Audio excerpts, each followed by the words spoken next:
Author names. Today we're going to be looking at author names and why they are important, especially for long-term sales.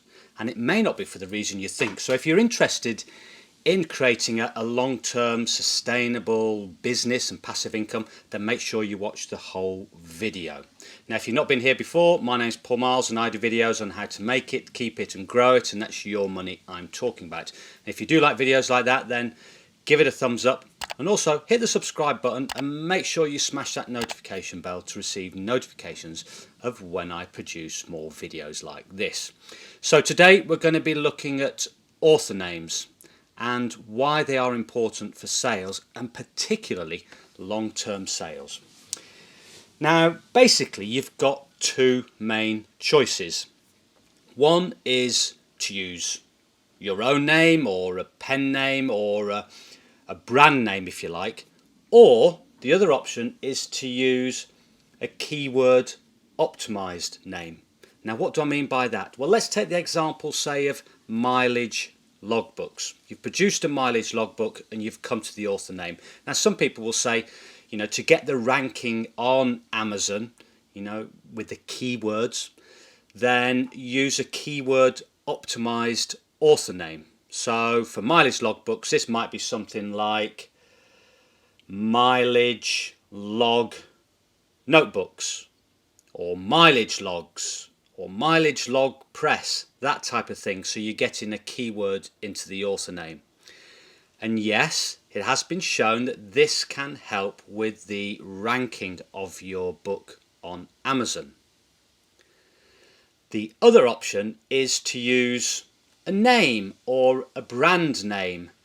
So that could be your name, a pen name, or a name such as Little Blue Books or Interesting Press, anything, but you get the idea.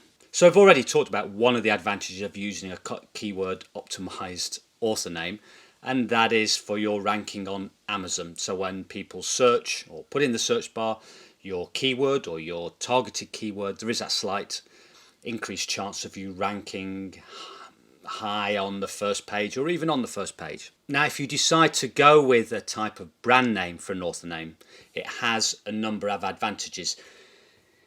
Yes, you don't have that keyword advantage, but you can put a large number of books under that one name. So for instance, if you're using, say, mileage log book as your author name, then you're really limited to those types of books. So you may produce 3, 4, 5 books of the mileage log niche, and you're limited to those books under that author name. If you use a general author name, a brand name we'll call it, then you've got the option of you could put unlimited number of books under that author name. Now, I must add that Amazon doesn't really like you using keyword optimized names because they don't look natural, understandably so. So your author name, mileage log notebooks or mileage log books even, just doesn't look natural. And I've heard of cases where people have tried to publish their books and Amazon have turned down the publishing of that book because of the author name, and so you just have to go ahead and change it. Now, one of the biggest benefits of using a brand name, and this is what I do because I only have 2 brands under which I publish books. I've mentioned these in another video. One is mainly sports related logbooks, and the other one is for things mostly business type logbooks. There are some other types of books in there, but mostly business type logbooks. And all the books under that brand do have a similar look to them. It's a very basic, simple look, but they all do look very similar. And the reason I went for that approach was, as I've just mentioned, Amazon are not keen on some of the keyword optimized author names. But also you have to think up different author names for each books. I'm a bit lazy on that. I just like to get ahead and publish. I don't want to spend lots of time thinking all about different author names. And then you've got to track all those different author names. What author name did I use for that? What author name did I use for that book?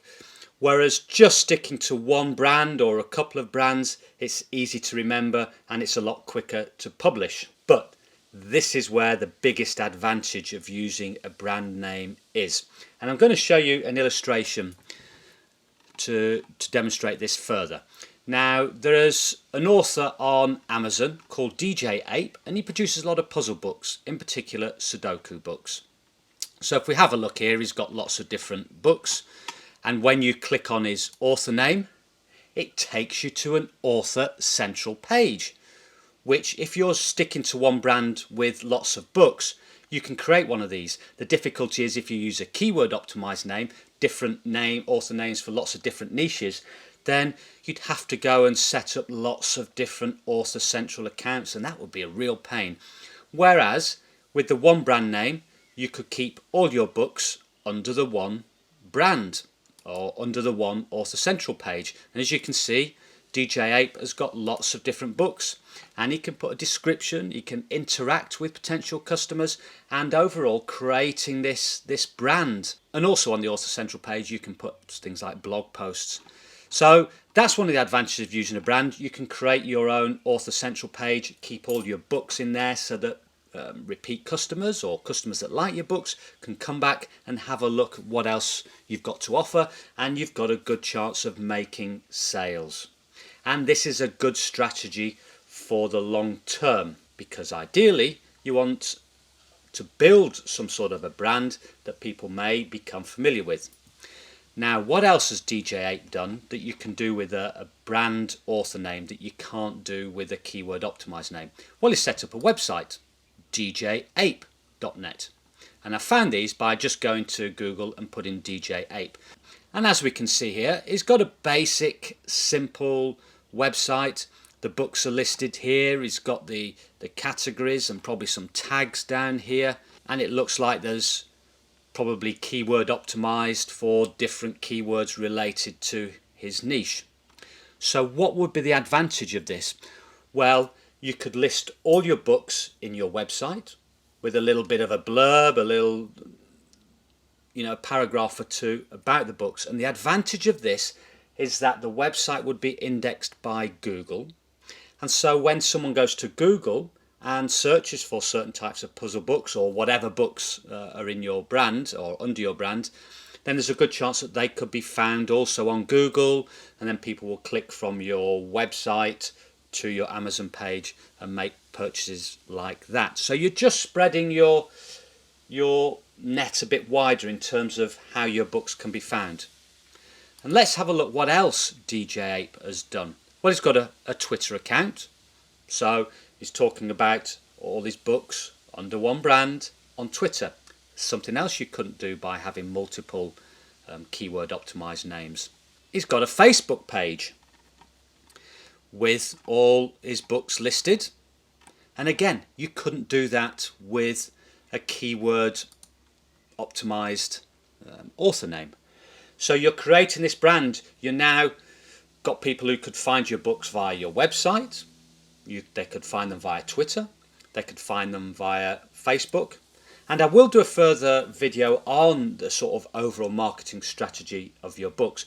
But you can see where this is going. If you've got that one brand name, author name, you've got the option of creating a Pinterest page, a Facebook page, an Instagram page, a Twitter page, and also your own website. And it creates this wider and wider net by which people can find your books, and it also provides backlinks to your books. And it's a known fact that Amazon do like backlinks to books and will give them an extra push in the search engine, in the searches, and help with your overall ranking. So although you may be missing out slightly on the keyword optimized author name, you're probably getting ranking benefits from the fact that you've got these links coming in from other sites. So this is a really good strategy overall if you're wanting to create a proper business, not just load up a few books, keyword optimize the heck out of it and put in keyword optimized author names. This is strategy with the brand author name of creating this bigger and bigger and bigger business, which has the potential to produce a more longer term, sustainable, passive income. That's the way I approach it. You've obviously got a choice of what you want to do, but I would certainly recommend just looking at having one or two brand names as your author name, creating these other sites around it, and putting all your books under that one brand name. So that's it. I hope that helps. I hope that explains sort of my thinking behind it. I hope that helps you decide, because I do get questions about this from viewers in the comments, and it's something that people sort of think about and worry about. So hopefully that helps. If you did like the video, give it a thumbs up. If not, give it a thumbs down. Remember to hit the subscribe button and that notification bell. And until next time, goodbye.